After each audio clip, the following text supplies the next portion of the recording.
Hello, everyone. I'm Aaron McIntosh, Director of Product Marketing here at X0.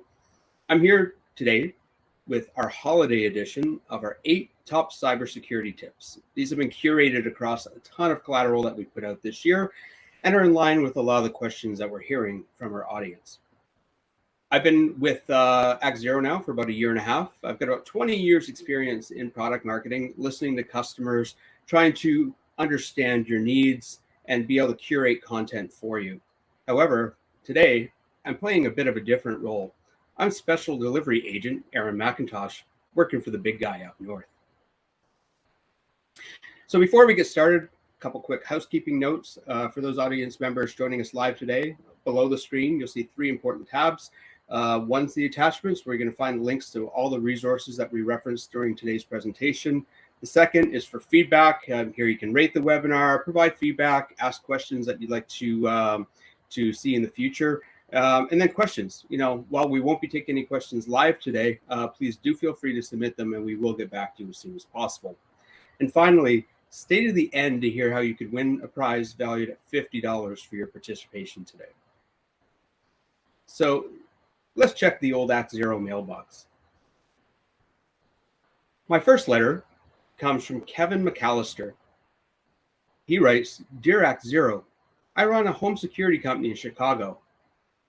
I've been tasked with fixing all of our cybersecurity risks, but I've been given almost no additional budget to do it. We currently have a SIEM that helps identify potential threats, but our team's completely overwhelmed with the mostly false alerts. We can't even get to all of them in any given day. So what suggestions do you have?" Well, Kevin, this is a really common occurrence with our small to medium business customers. So some of my suggestions are, one, outsource your SOC if you can. Doing so pays off big in dividends. Leave the in-house SOCs to the largest enterprises who have the staff and the experience to do so. MDRs can really help you with getting the right kind of data as well.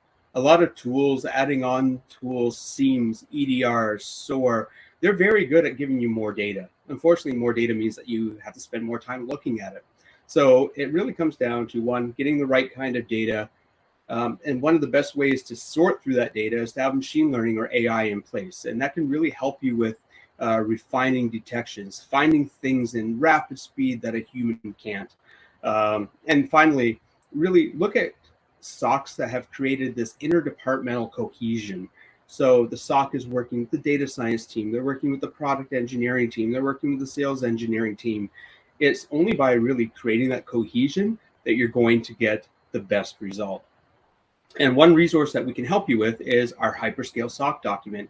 It gives you a really quick overview of our team and everything that we've done to build our SOC and make it as efficient as possible. We're now at like 25 times efficiency compared to many of the markets. And we know that AWS themselves came out with a study talking about 10x, and we're happy to say that we're 25x. So the next question I have comes from Margaret. We're working with our chosen cyber insurance vendor to meet the necessary steps required to secure our coverage. We've been told that it's critical that we have an incident response plan in place. I've always relied on our IT team to respond when needed. Problem is, none of us are really experts in cybersecurity. Where do I start with building an IR plan? Can you help? Well, Margaret, yes, we can help. In fact, we had read a study just last night alone that was saying only 63% of CEOs have an IR plan in place. So our first tip is remain calm. We're here to help. So you need to build your plan. You need to do that in 4 or 5 steps. One, you need a response and remediation process. You need notification procedures. You need escalation procedures, and you need testing procedures. And hint, we've got a template for that. And that's our new IR response guide that we put out this year. In it, we've got a few additional tips. One is, in order, assess and scale your plan. As your business grows, you need to change this plan on a regular basis. 2, a plan's only as good as the training provided. Make sure all of your staff and all of your procedures are aware of this plan.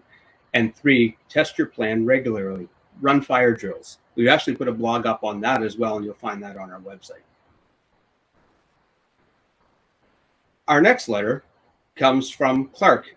In Chicago, Clark writes, I work for a food preservative company. For the upcoming year, I'd like to harden our systems without the need for additional services and tools. I've got a very tight budget. In fact, I might not even get a bonus this year. How can I configure and optimize the operating system and software I already have? Also, where do I even start when it comes to measuring whether or not anything we're doing is actually moving the needle? I need some way to show the rest of the senior team and board that our investment's paying off. This is something we hear all the time. A lot of customers will buy services and they don't necessarily know if it's working. Sort of like insurance, you're paying for it, but do you know if it's working? Do you know if you're covered? It's only there really when you need it. A lot of teams are tasked, there's that ongoing problem, do more with less. So in this case, Clark really wants to improve the security, do it on a short budget, and be able to prove it. Well, we've got a really good tool for you, and also got a tip. If you can't prove it, did it really happen? So in this next piece, we offer some expert advice on configuring and optimizing your existing operating systems and really strengthening the security posture around those. Additionally, you're going to find some really nice prevention tips in there. One is, building this maturity model that I've referenced. It allows you to set your goals, discover your gaps, prioritize your tasks, and actually track them and upload evidence for auditors and your senior team. It allows you to test and validate your security maturity on an ongoing basis. It's live in our customer portal for you.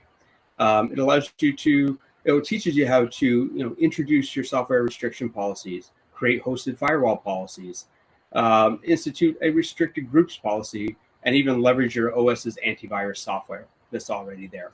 And that tool is our testing and validation white paper that we put out earlier this year. Again, links are provided to all of these documents for you. Going to our mailbox, we do have another letter here, and that's from Pratesh. Pratesh writes, I'm currently on the search for someone to improve our detection and response capabilities. All of the headline attacks this year have my board expressing concerns that were not properly covered. Frankly, they're right, but it's not for a lack of trying.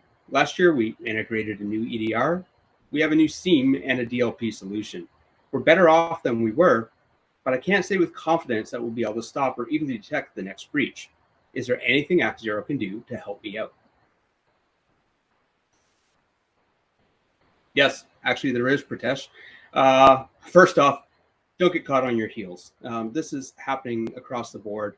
There have been so many headline attacks this year, and when they happen, our boards light up. Our salespeople are asked questions. Our customer service people are asked questions. People are going to the web. There's a host of misinformation out there. Sometimes there's no patches available. The software providers themselves are scrambling. So we say, in order to get around that, there's really a few things that you need to do. One is you need to constantly practice in good hygiene. You need to harden your systems. That means locking down your configurations, reducing your access, reducing privileged access, and also employing timely patches. So if Microsoft, for example, comes out on Patch Tuesday with a bunch of patches, you're probably best to put those in place right now. Yes, they can be disruptive. However, putting them in place protects you. Part of the reason why we'll talk about a little bit later is the fact that as soon as those vulnerabilities are more widely known, there are people ready to attack you. Thirdly, don't rely on backups. A lot of people believe that backups are the solve-all for ransomware, meaning if we get hit by attack and everything's locked, we're simply going to shut off that access and we'll upload from our backups and we'll be good to go. That's not the case. And fourthly, build an IR plan. I can't talk enough about the incident response plan. We mentioned it earlier. Secondly, when a ransomware attack happens, you need to be ready to go. Like, you need to have all feet on the ground right away. You have to have your communications in place. You need to know who to contact, when to contact, and your contact numbers, and then your methodology for getting through the ransomware attack. So I can't speak enough on that. And fifthly, keep an eye out for emergent threat news. If you see it, ask your provider. I know something that we're setting up internally is a call for logs. So in the future, if an emergent threat happens, we'll send out an email to prospects and others to say, send us your logs. We'll take a look through them and tell you if you're being hit by this attack. So that's coming. So keep an eye for our emails and notifications in the future.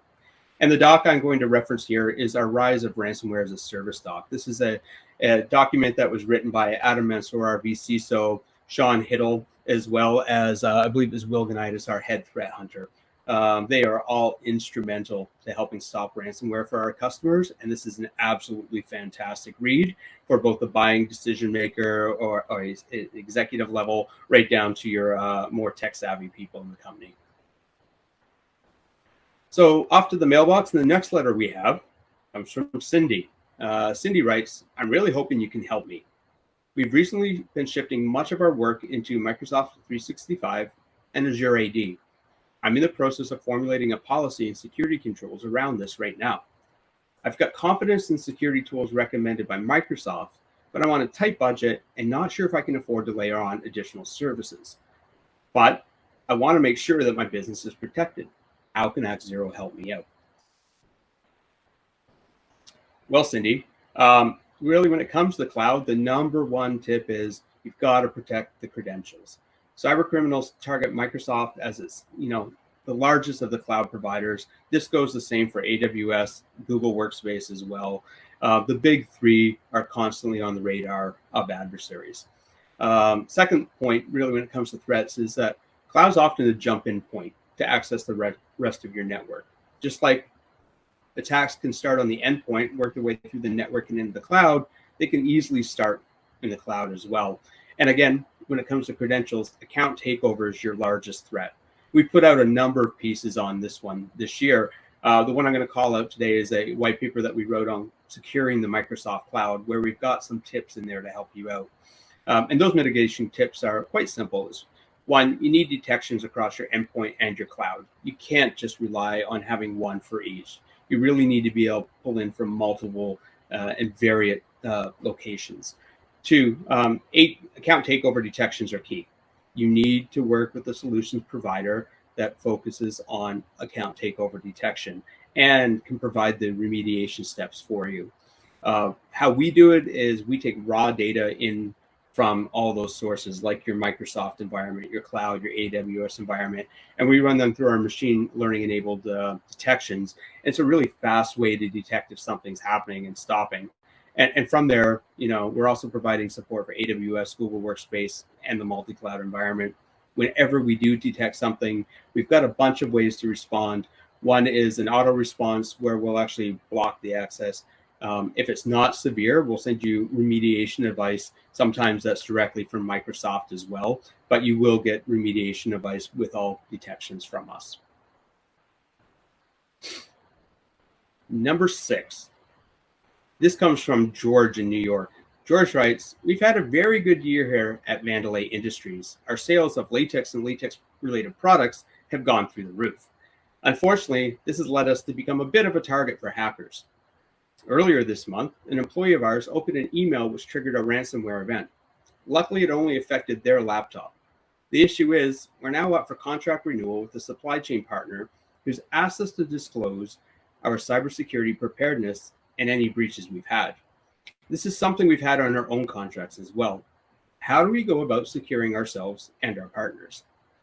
Well, George, supply chain management has been under attack this year. Kaseya, SolarWinds, there's so many different attacks out there that have hit the supply chain. The one thing I'd like to say is security has a U and an I for a reason. Security is always a partnership and never more so than in the supply chain.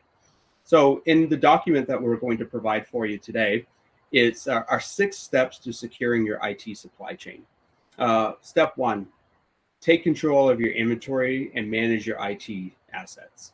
Step 2, you've really got to monitor your third-party risk. So that is understanding who you're bringing on as partners. Are they SOC 2 compliant? Are you SOC 2 compliant? Have you been able to provide those credentials to your users? Or not those credentials, that kind of certification, if you will, to your users. 3, you've got to address any software supply chain hygiene, as I mentioned. Are they running endpoints that aren't protected? Are they not running multi-factor authentication? Are they trying to access your systems and giving that access to anybody? So you really got to work on the hygiene. 4, you've got to segment your network as well. Don't give everybody in your company access to anything. Don't give your partners access to parts of your organization that you don't need them to have access to. 5, reduce your attack surface. Clean up old devices.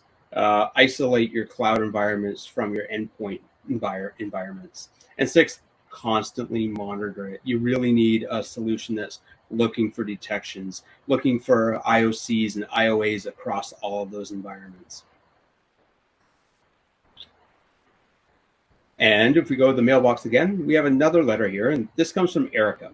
Erica writes, Dear X0, our company now has a significant part of our workforce working remotely, and we're using remote management monitoring tools to help install programs, push out patches, etc.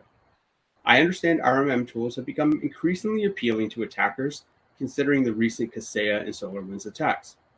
Do you have any tips into the specific risks of RMM and how I can mitigate them?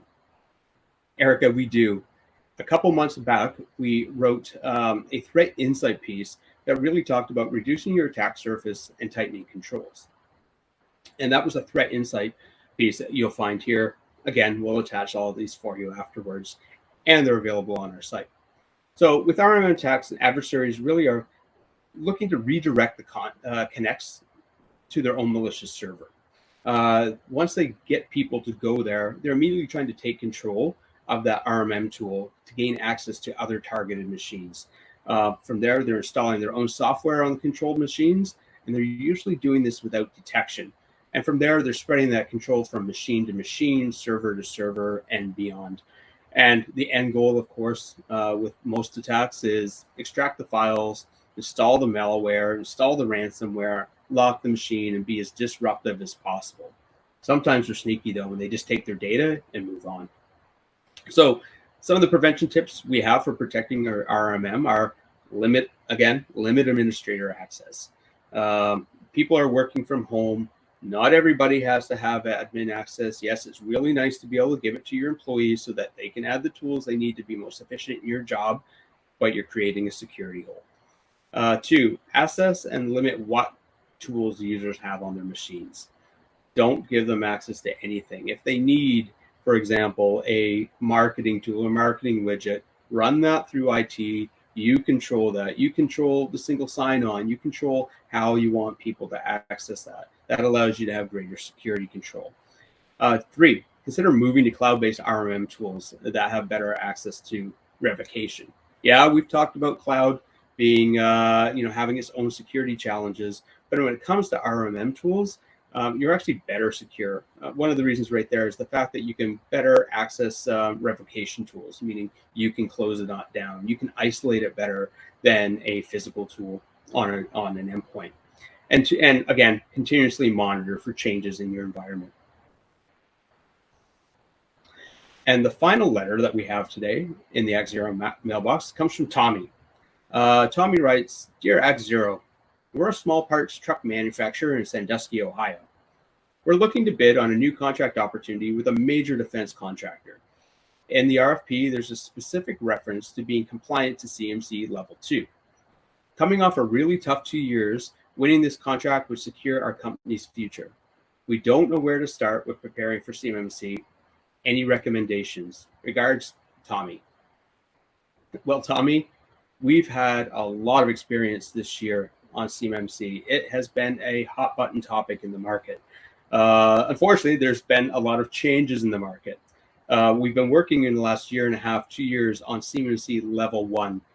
Just in the last 2-3 weeks, OASU has changed that, and they've introduced CMMC Level 2.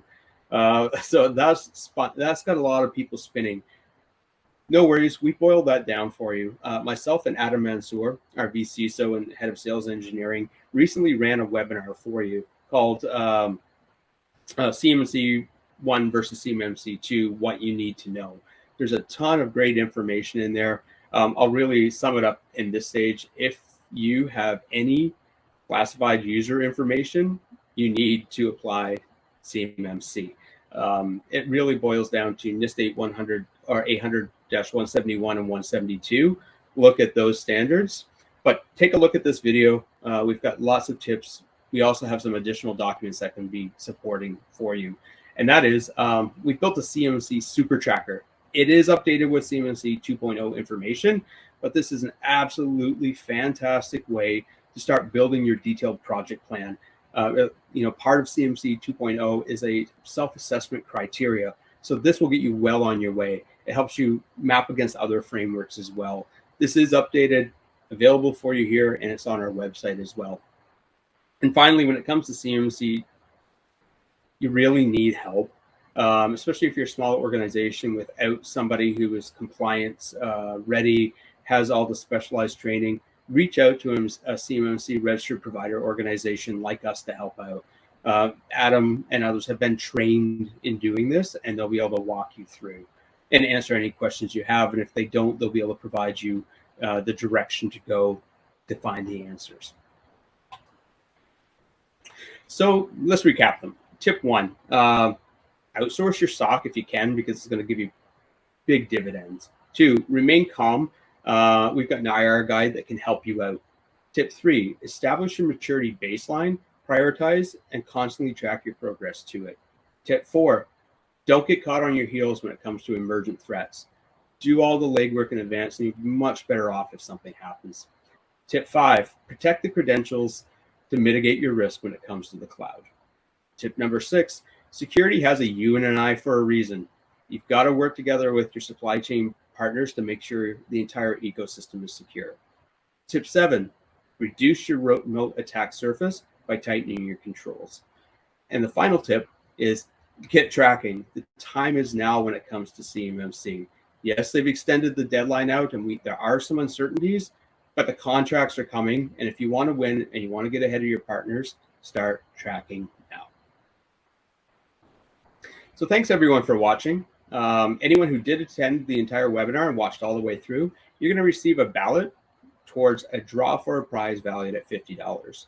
To earn an additional ballot, complete our security maturity survey, and the link will be provided for you here. Once we've received that, we'll add your name in for an additional ballot. Thanks everyone. Happy holidays, and we'll talk soon.